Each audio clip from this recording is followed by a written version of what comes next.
there's two methods for paying off your debt if you want to tackle your debt. So the first one is the most economically efficient one, and it's called the avalanche method.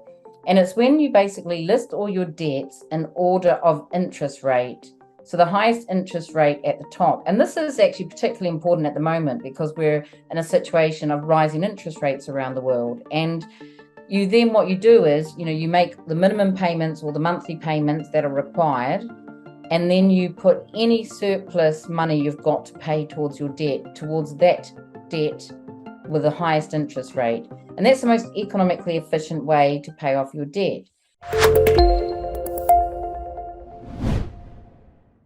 Vix, it's a pleasure to have you back on DevKEAL. How are you doing today?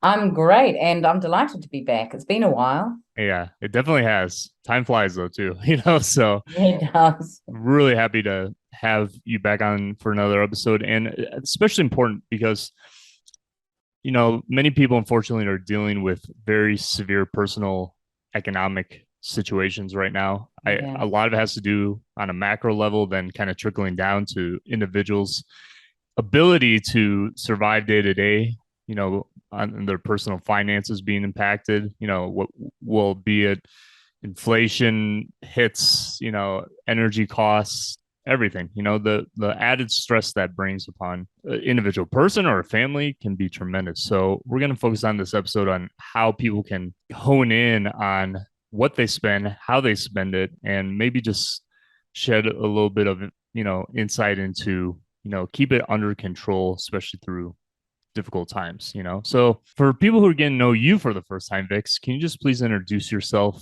who you are, what you do, and how and in which way you decide to help people? Yeah, great. Yeah, so I'm Vix Munro, as you introduced me. So I'm originally from New Zealand and I'm currently here in the UK, and I've been here a long time. I've been around for quite a while. And my background's actually in accountancy and economics, though I'm now working as a money wealth coach. And I primarily, but not 100%, work with women and basically helping them stop living paycheck to paycheck to start investing so they can create and grow wealth, so that they can retire rich. And by rich, I mean their definition of rich. It doesn't mean that you have millions in the bank. It's so that you can kind of live the life you want in the future. And I'm not all about, some personal finance experts are all about being really, really frugal now and putting everything away for the future. I'm about trying to balance that so you can have a good time now and in the future. When you talk about people's own definitions of personal financial freedom, does that mean like, because some people think, okay, financial freedom, I never have to work again. Is that what you mean by that? For like from your perspective Yeah, personally? and Uh-huh. yeah, I mean, by financial freedom, I mean that, and also retirement. I think in some ways that the terms can be used interchangeably because, I talk about retire rich, and by retire, it doesn't mean you have to stop active work, but it means if you choose to stop active work, you can. And a lot of people are financially free, and you see a lot of people talking about being financially free, and yet they're still doing some form of active work, but because they want to and because they choose to, not because they need to. So I think that's something really important about the definition, because I hear some people say, well, they can't be financially free, they're still working. But, for some people, a lot of their purpose is tied up with what they do. You see a lot of these billionaires, Warren Buffett, for example, he's in his 90s and he's still at it. He definitely is financially free. I mean, he's worth billions, but he absolutely loves what he does. And that's a great thing. So it could mean it could be like a dual thing where, you have saved up enough money in which, like, if you were to get sacked the next day, it wouldn't impact you, paying bills, paying mortgage, that kind of thing. Yeah, However, absolutely. you could also at that point, if you've saved up enough to, like have that ability for the freedom and the way in which you go about your life and want to go about your life, you can also do something else that you truly enjoy, because we all have desires. We don't want to stay Yeah. idle, I think. So it kind of feeds And more into you're that. right, actually, because a lot of people that, particularly in the FIRE movement, the financially independent retire early movement, a lot of them have kind of retired from traditional jobs, but they still do something they love. So they have a passion project, which they then try and monetize, because why not? But I think the other thing about financial freedom, I think, is, people sometimes say to me, how much money do I need to have to be financially free? Well, it's a very individual thing, isn't it? It depends how you want to live your life.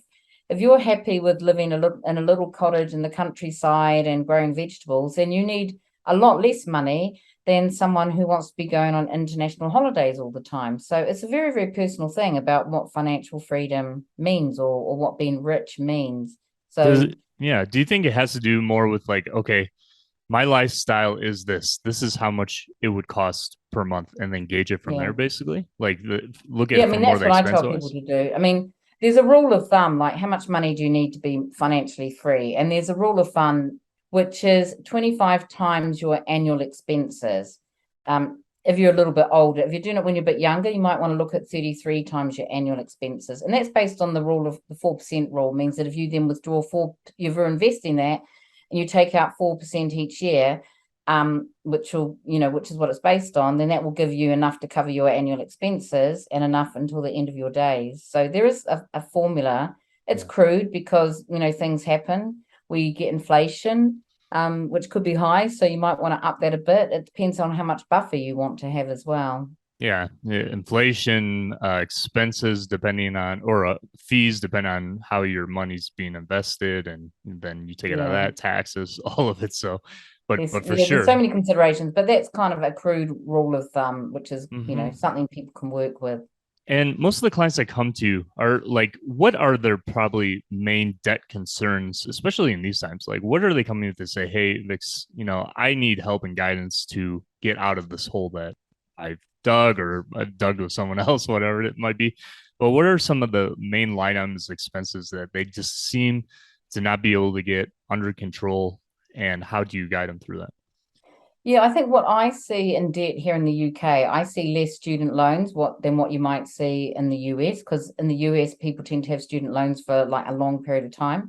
I see a lot less of that here. I think what I see a lot of is actually credit card debt, and loans generally, quite often car loans, and sometimes mortgage arrears, but less so as kind of mortgage arrears. And most of the women I tend to work, as I said, with women, and most of them are maybe in their 40s on average.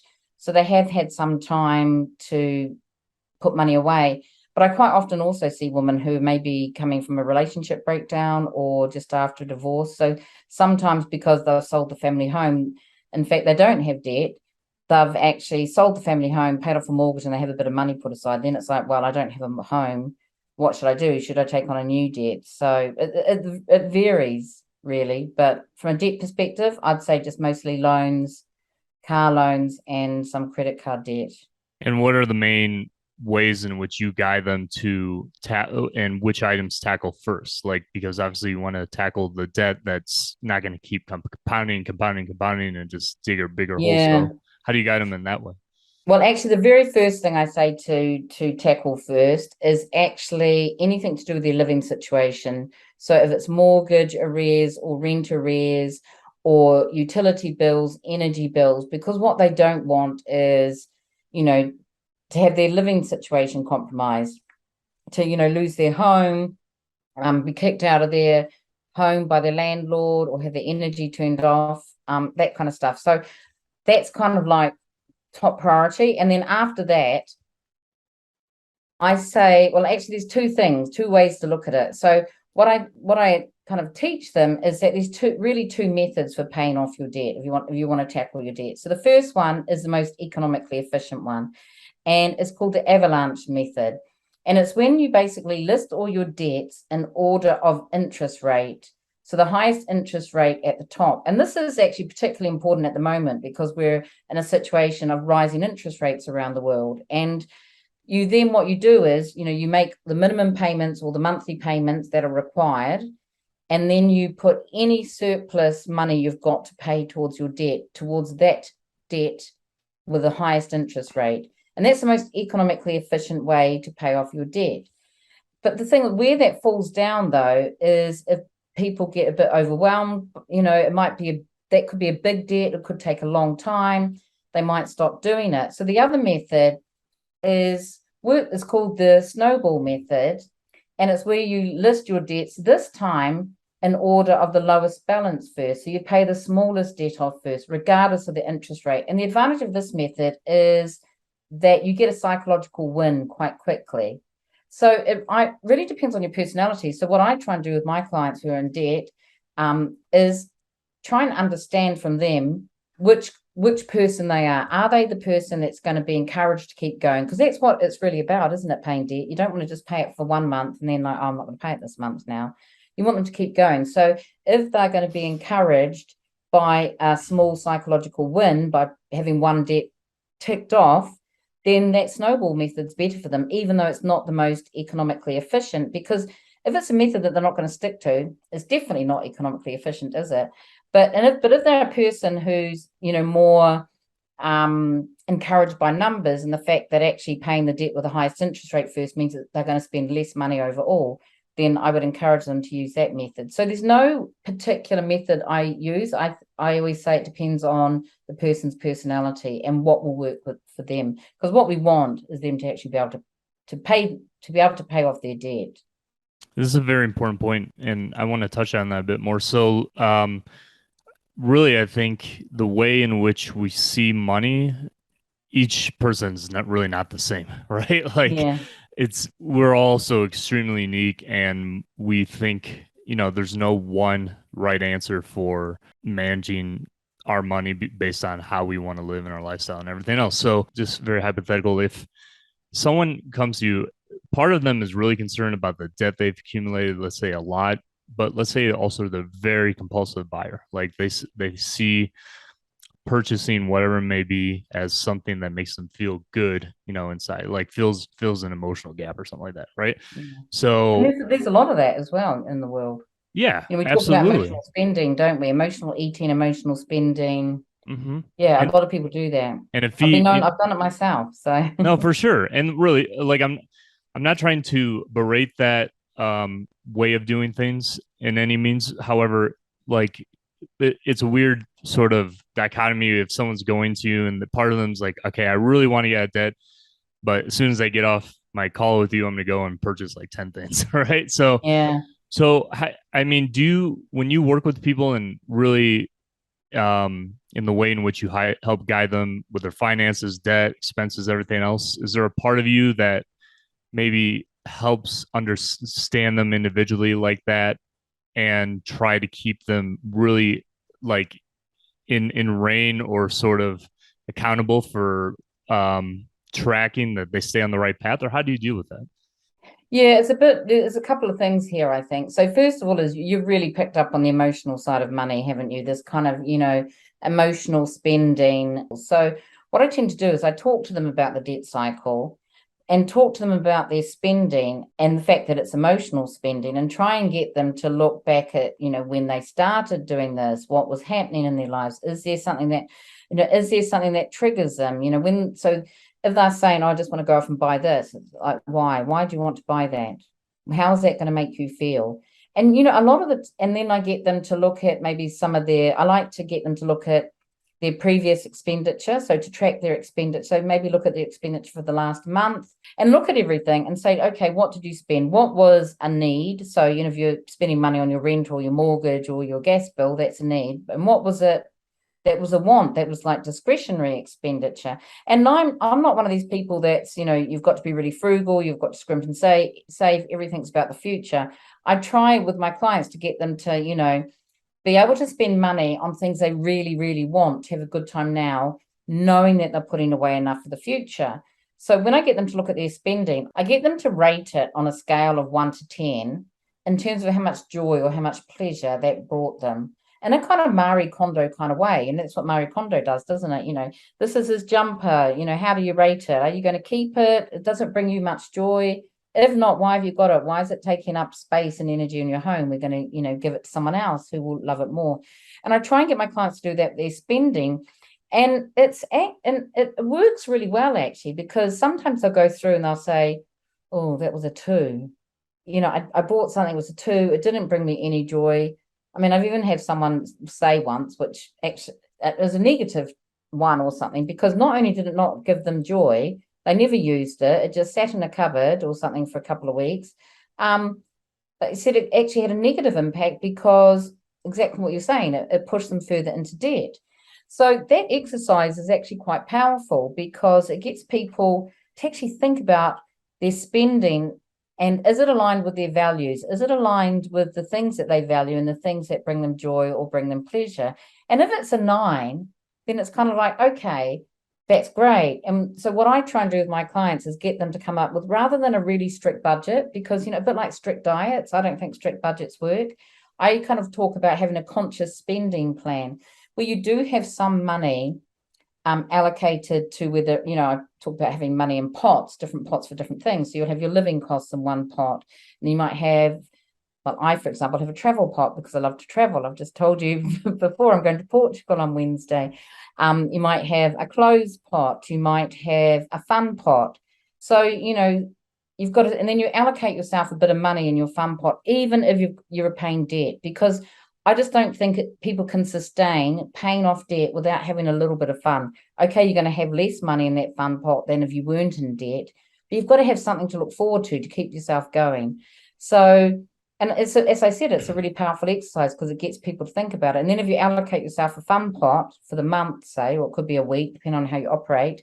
If you see something you want to have fun, you say, okay, well, I could spend my fun pot on that, but it's week 1 and then it's utilized and I can't do anything else for week 3, or I could just spend a little bit of that and have a little bit each week.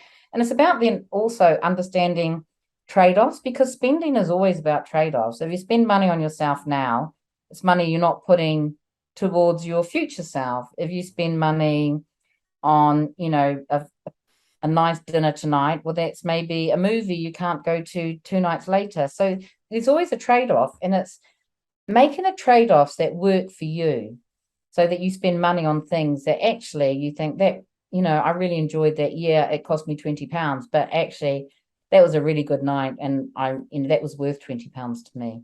Yeah, and I think that's really interesting sort of visualization I have in my mind about when you say the pots for each of these things, right? Because you you can have a don't want little to. row of pots. It's kind of it's also, it's a bit like getting your ducks in a row, isn't it? I mean, you could say the little ducks, but little pots. And in the olden days you would have had, my mum had this, she had these old housekeeping tins and it had little things and there'd be cash in them, and one would be I don't know, for supermarket, and one would be something else, and there was about 8 little rows. But nowadays you can do it within your banks. I mean, and in the UK, I'm not sure about other countries, but in the UK we have these challenger banks, and there's a bank called Starling and a bank called Monzo, and they're kind of challenger banks, they're kind of new digital banks.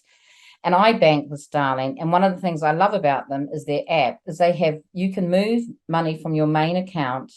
It's still in your main account, but you kind of move it out so you can't see it. And they call it spaces with Starling, but it's effectively a pot. So I can move money out and say, okay, that's to pay my tax, put money aside. I'm self-employed. I have to pay personal tax. So that's every month I put money into my tax pot, or every money I put some into my travel pot.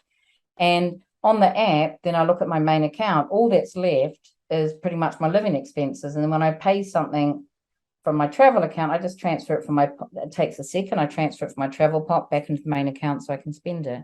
And nowadays, the banks are setting up for their customers to follow this kind of method.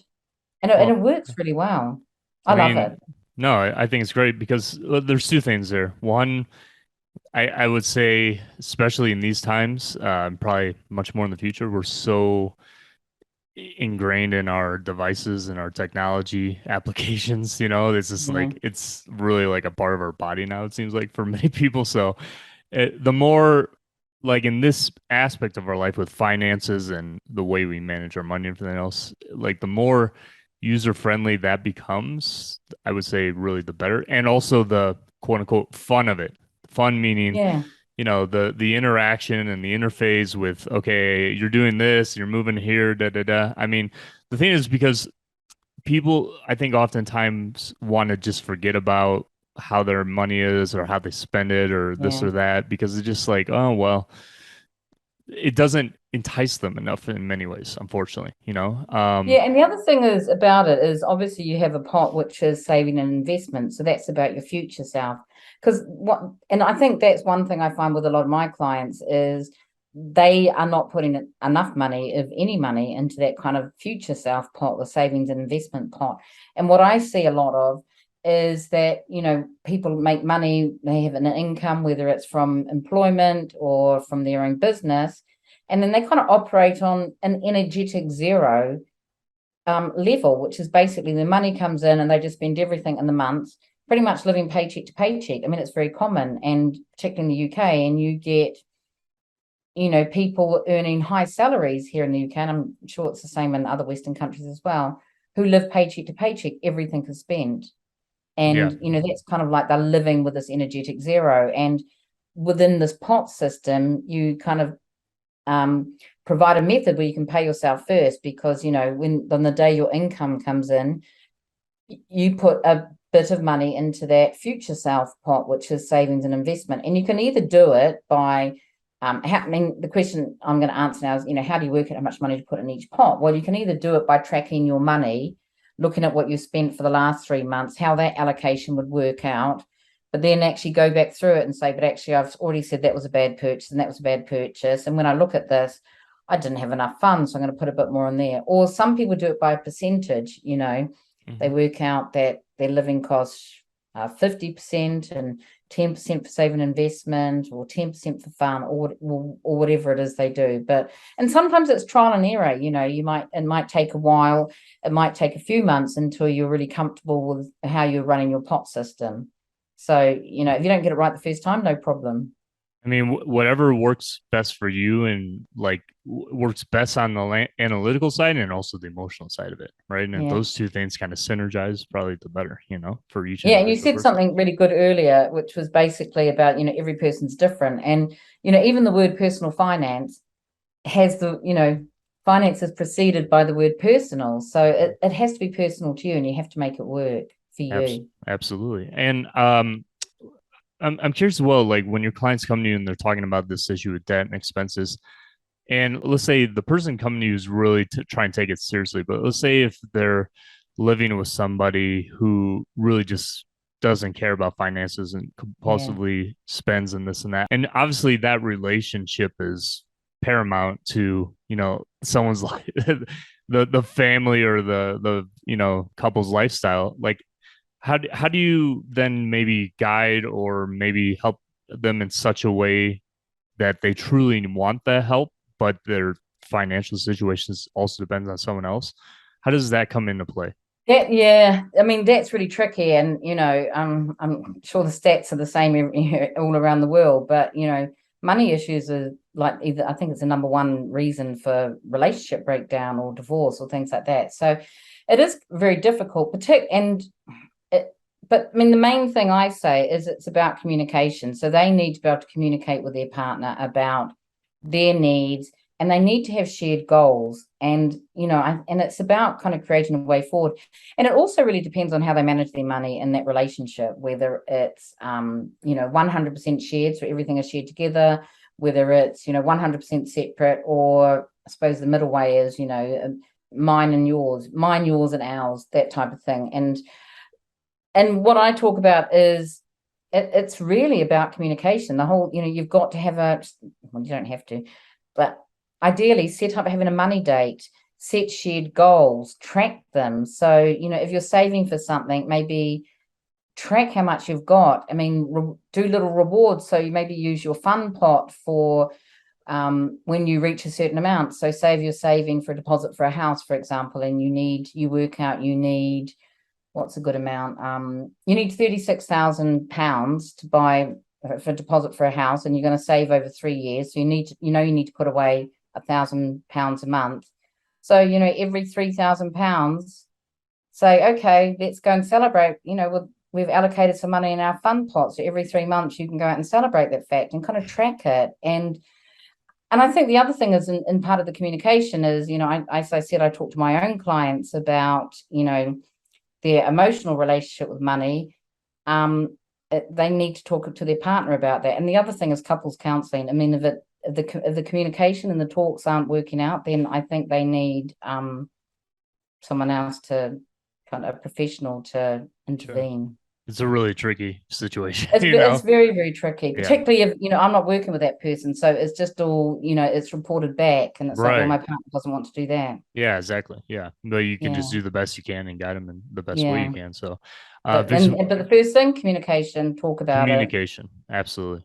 Vix, we But only, one oh, thing go I ahead. I'm see sorry. though a lot, Mhm. I was going to say one thing I see a lot with couples is, and this is also about, the Marie Kondo thing about things that bring you joy and value, is that sometimes one partner won't like the other part of the couple spending money on a certain thing because it's something they don't value.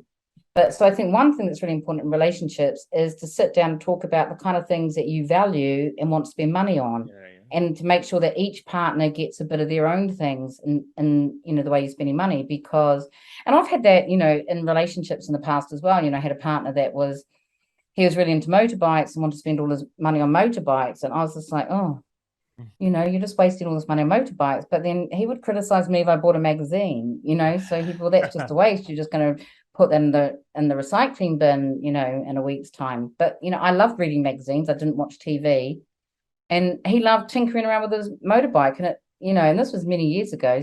And it's only now I kind of look back and think, oh, we probably did some things wrong there.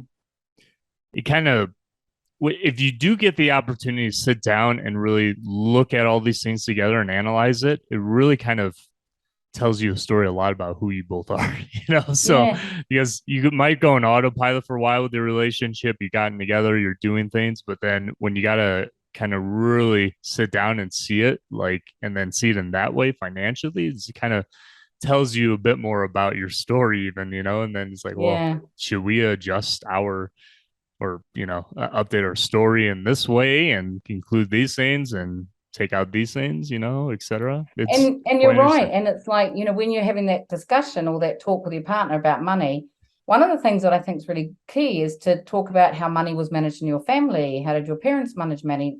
To try and understand, as you said, your story. And the exercise I talked about that I do with my clients, which is really powerful, this kind of Marie Kondo, how much joy or pleasure did that, discretionary spend give you? That's a really good exercise for couples to do together, to look at what they spent money on in the past months or the past 3 months, and say, how much joy did that give you and how much joy did that give me? And so if one person's got a 2 and the other person's got a 9, then that's clear that they value that differently. And so the person with a 2 has to accept that actually that's really important to the other person. Mm-hmm. But if both value it at a 3, then it has to go. And if Mm-hmm. both value it at a 9, then that's really high on the list of priorities. So it's a really good exercise to do as a couple as well. Yeah, definitely. Yeah, and the more there's commitment through that, the better. Then you Yeah. can make really good life or better life decisions as well. So that will also lead you to stress out, make you happier, and probably more people do that, the happier we're all in Yeah. society in the end. Vix, one last question that we have time for, and I really, really appreciate you being on this episode talking about such an important topic right now. Um, Last question. Do you personally see debt as like like just you personally, like a bad thing, or do you think there's good debt that it can really help leverage in our life and our lifestyle? Or like what is your personal view on debt itself?